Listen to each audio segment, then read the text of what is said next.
Hello everyone, this is Margaret Reece from the UK. I hope you're all having a great time. First of all, I'd like to thank the organisers for giving me the opportunity to talk to you about complex PTSD, and of course all of you who are taking the time to listen. I'm naturally disappointed that I can't attend the conference in person and meet you all, but at the same time I'm grateful to still be able to communicate with you via video. At the age of 19, I couldn't get to the end of a sentence. I kept editing as I went along. I knew the rhythm of what I was going to say before I knew what I was going to say. At the age of 77, I am privileged to be speaking to you today. However, I've never recorded a video before, so I apologise in advance that I'm having to read from my script. My purpose is to provide a link between the professional and the client. This talk is different from the one I was going to present if I had been with you in person. I was going to shed some light on my lifelong experiences with complex PTSD in order to give you first-hand insight into a potential client. I was then going to demonstrate how my experiences aligned with the latest research by trauma experts such as Bessel van der Kolk, who wrote The Body Keeps the Score, Peter Levine, pioneer of somatic experiencing, and Stephen Porges, who wrote The Polyvagal Theory. In fact, it was only last year, as a result of attending some of their courses through NICAM, the National Institute of Clinical Application of Behavioural Medicine, that I found a diagnosis that completely accounted for everything I had experienced in the past and everything I was still experiencing. This was how I found the missing piece of the puzzle that was me. A critical piece that no therapist had been able to find. So my aim was to help you find the missing piece that prevents your client from moving forward. I have spent nearly a lifetime wearing a mask. Now my philosophy is it's strong to allow yourself to be vulnerable, because you give others permission to be vulnerable too. In this talk, I shall cover some of the main indicators of CPTSD briefly, and then show you how I am trying to help those who still can't see the light at the end of the tunnel because of experiences that happened in their formative years. Winston Churchill said, if you're going through hell, keep going. He went through hell. He called it his black dog, and he changed the world. But first, I'd like to ask you one question. Are you frustrated when your clients say to you again and again, yes, but you don't understand? You've done all the training, you thought you were fully equipped to help them, but still there it is again. You don't understand. Why can't she move forward, do you think? She's reached an impasse, and she can't cope. But you're the expert. She expects you to solve it, just like that. But she can't express how she feels. Why? Because she doesn't know. Nor does she know who she is underneath her story. So all you've got to go on is what she says, how she says it, and most importantly, the non-verbal cues she gives you. You're stuck and she's stuck. So what are you going to do? Complex PTSD is no longer a life sentence, or it shouldn't be, provided all health professionals are kept up to date with the latest research that has the potential to transform lives. Here are just a few of the issues that I feel still need to be addressed in greater depth. Even greater importance needs to be attached to child development. The child who has no predictable adult figure to nurture her and direct her in her formative years will of necessity develop her own potentially unhealthy coping strategies, which will be insufficient for her to take on the responsibilities of the adult. My mother was an extremely anxious lady, and my father was very ill, even before I was born. He had tuberculosis and an abscess on the brain. He felt that my mum wasn't strong enough to take on his burden, but he needed someone to talk to, so he turned to his ex-landlady. Then, when Mum was 6 months pregnant with me, her own mother died, leaving her very alone with no one to turn to. I don't remember this, so I can only imagine the atmosphere in the house between two people very much in love, but unable to help each other. Because of the events in your client's childhood, it is probable that she has had to construct her own worldview before she was capable of doing so. The worldview she has created is hostile and threatening, and she feels she has no choice other than to navigate her path alone. So it's not surprising that she feels unsafe in just about every situation. But we just have to cope with whatever comes along, the world says. It's simply not acceptable that her reactions in the present have their roots in how she reacted to stressful situations as a child, and whether she can find a way of escape. My father died when I was 5 years old, and Mum was left on her own with insufficient resources to look after herself, let alone me. It was at that time that I felt I had no choice other than to take responsibility for her as well as myself. We went from rented rooms to my aunt's. A year later, I came home from school to hear my aunt and uncle telling my mum that we couldn't stay with them any longer because she was expecting a baby and there wasn't going to be room for all of us. In my mind, this was another rejection. At 6 years old, I was sent to boarding school.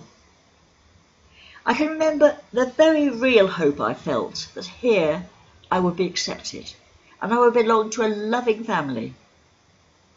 But it was not to be. The teachers were harsh and critical. I loved my lessons and I did my best, but my best was never good enough. It was always, you can do better. Even when I got the form prize, there was still no praise, and when I went up to a senior school, aged 10, I lost the only real friend I ever had. She went into one of the boarding houses and I went into another. In a senior school, we were taught that it was weak to show our emotions, so I hid my feelings until I could feel no emotion other than fear, and I could no longer think rationally. At 17, I left school, feeling that I had not only failed me, but failed my father. And now we come to another important issue that I think needs to be addressed. It's the methodology of diagnosis, and it needs to be changed, or at least modified, so that the diagnosis isn't based completely on overt symptoms, but on the physical evidence that is now available through imaging. This has the potential to result in much more accurate diagnoses. And symptoms of CPTSD can be recognised early on and investigated so that the child can be supported and taught healthy coping strategies. When I was 19, I was hospitalised on and off for 3 to 4 years. It was now my turn to be unable to cope with my mum's anxiety as well as my own. On discharge, I was seen in the outpatients department each month, and each time the psychiatrist would see I wasn't coping, and he would suggest that I go back into hospital. It seemed to me that if I agreed with him, I was likely to spend my entire life institutionalised, and I still had dreams and ambitions, which I intended to fulfil, whatever the cost, and the cost was high and painful, since it meant being unable to share my pain with anyone. You can perhaps imagine that the only way I could live was to strive to survive. That meant striving to love, to rest, to find joy and to find peace. And to be so frustrated because I couldn't do things that other people seemed to find so easy. In fact, I found that if I knew others found something easy, to me it would be difficult. But if others found something hard, I would find it far easier to accomplish. But on reflection, the blessings far outweigh the pain. I got married in my late 20s to a wonderful man who I knew would never leave me.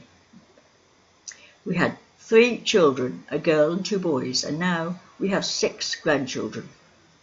I also graduated in French Studies at Warwick University while my children were still very young.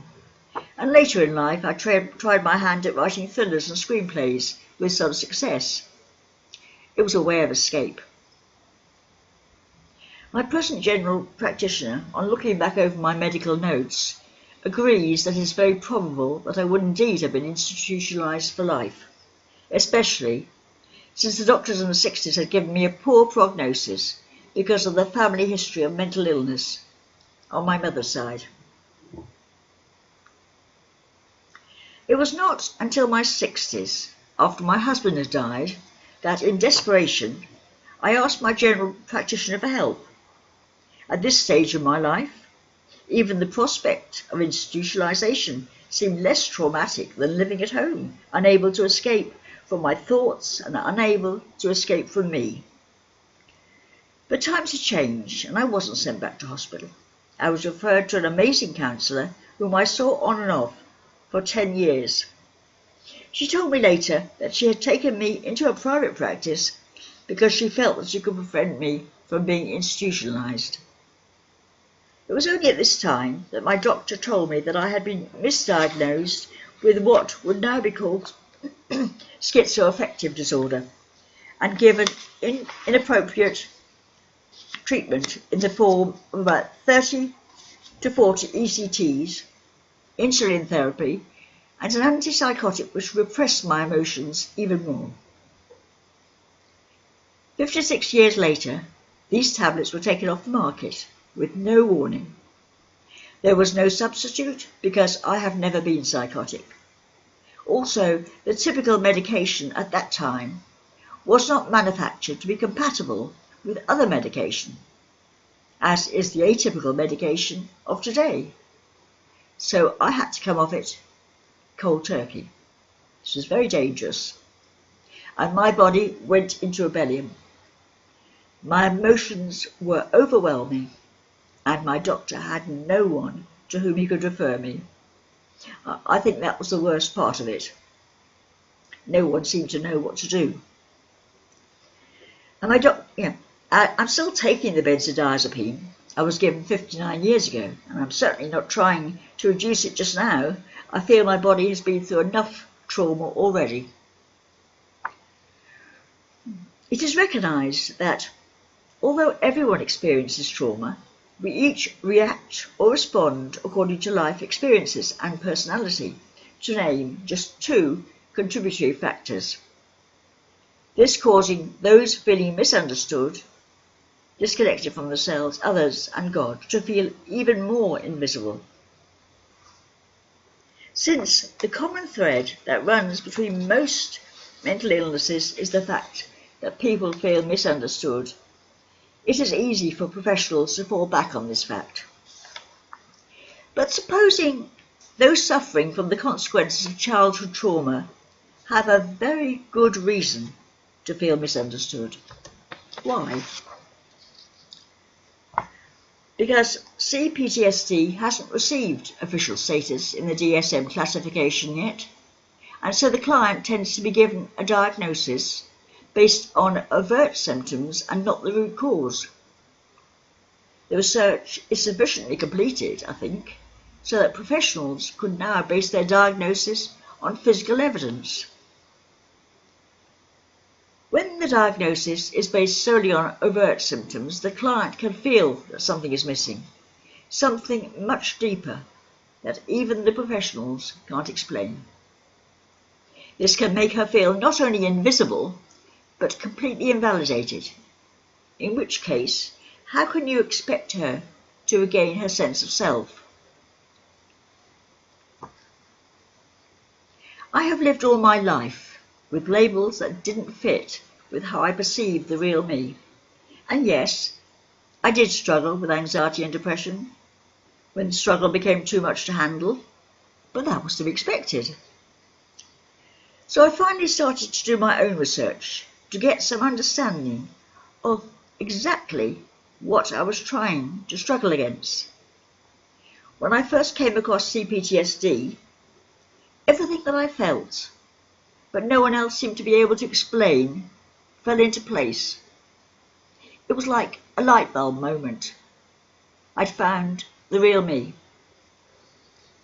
I do recognise that there is a lot of overlapping between different mental illnesses, and this makes it very difficult for the professional.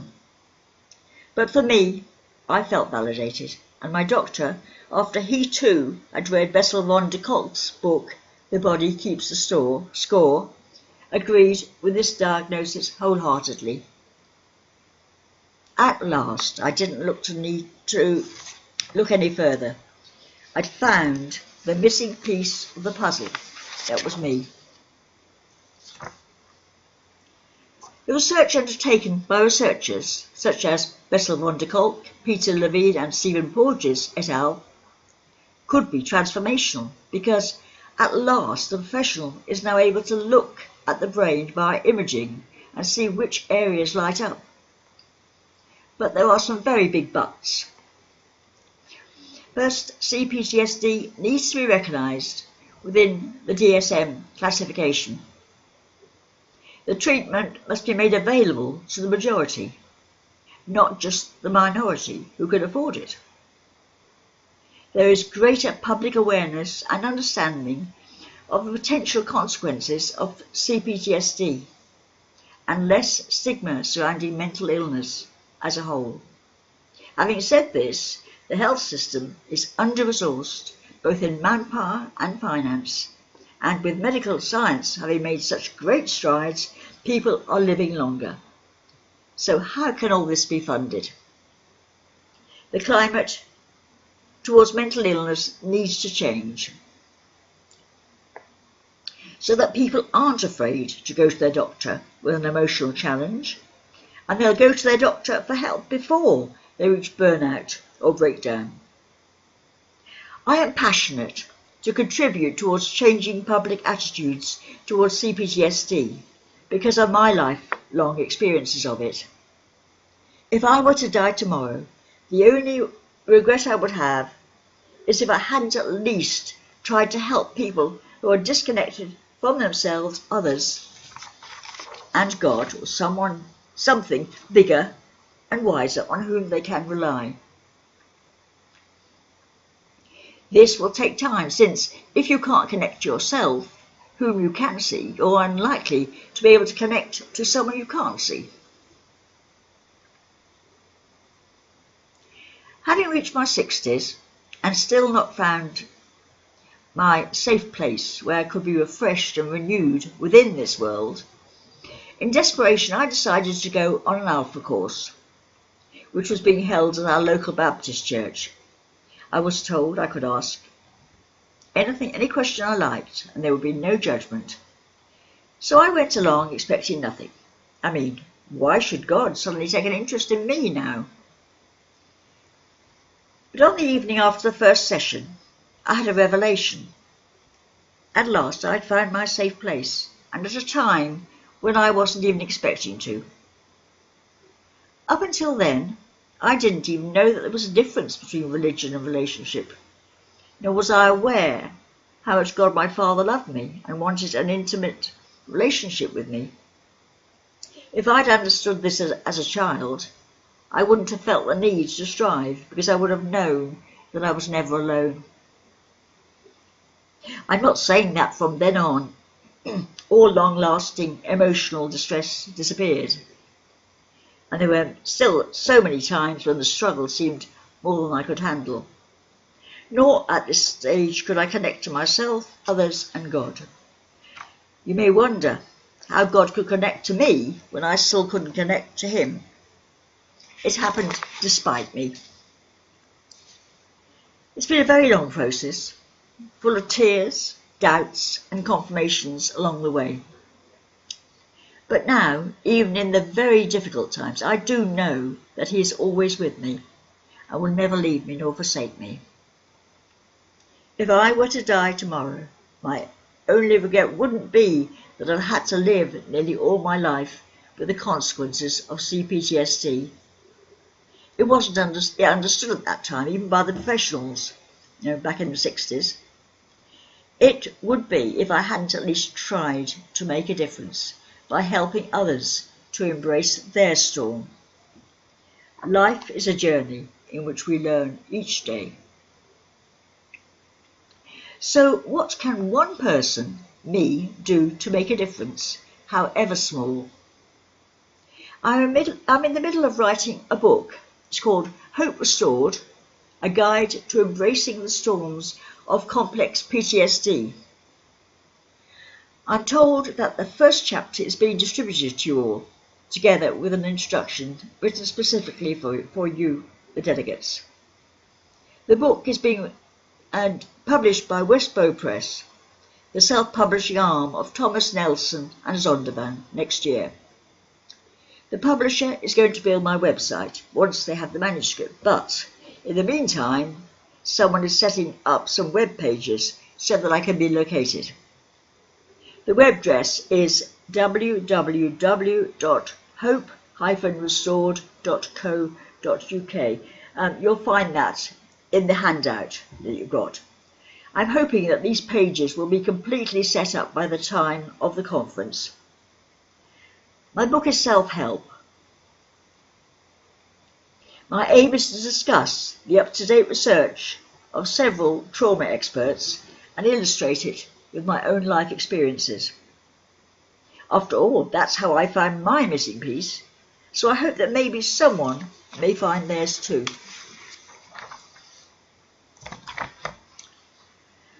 My ideal reader is the person who is looking for their safe place.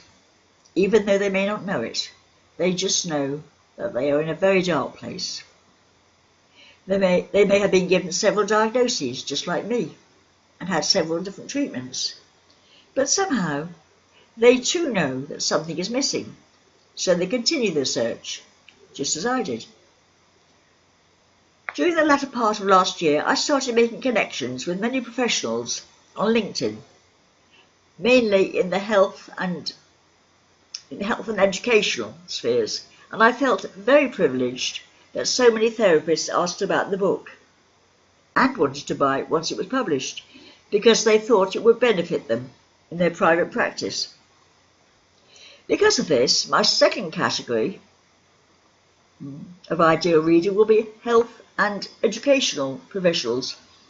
This is very exciting and hopefully signs of even better things to come.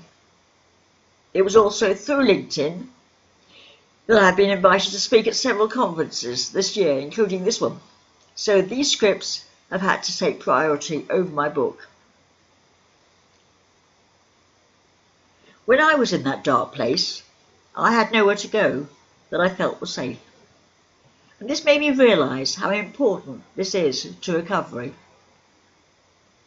I would like to offer those who feel vulnerable, misunderstood and judged, a safe place where they can feel confident enough to interact with like-minded people and begin to realise that this place is not only safe, it is also a place where they aren't misunderstood and other people can relate to what they are sharing. Bearing this in mind, I'm in the process of creating a closed Facebook group where only other members can see what they have written. The other part will be somewhere that anyone interested or curious about CPTSD can access. For some, that is all they want or need, but there will, I hope, be some who would like to join the closed group so that they can interact with others and with me. Membership of the closed group will be vetted by an initial questionnaire, The people who I feel would benefit the most are either those who are still afraid to admit openly that they need help, for instance, by seeking advice from their doctor, or perhaps they are afraid of being thought of as weak, or even afraid that they will lose their job because their employer and or their colleagues consider that they can't do their job satisfactorily. And some may be even more afraid of admitting to those close to them that they are struggling.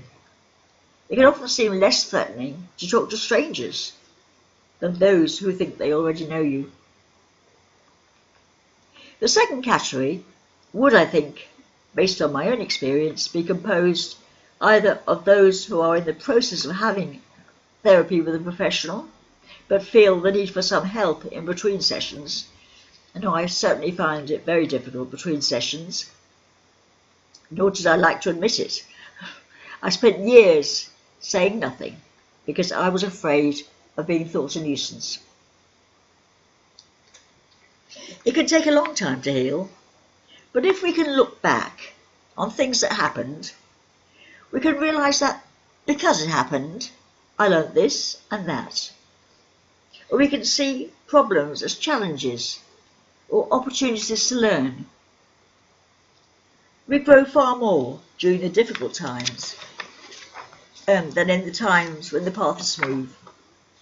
But that is not to say that we want only challenges. It's far too exhausting.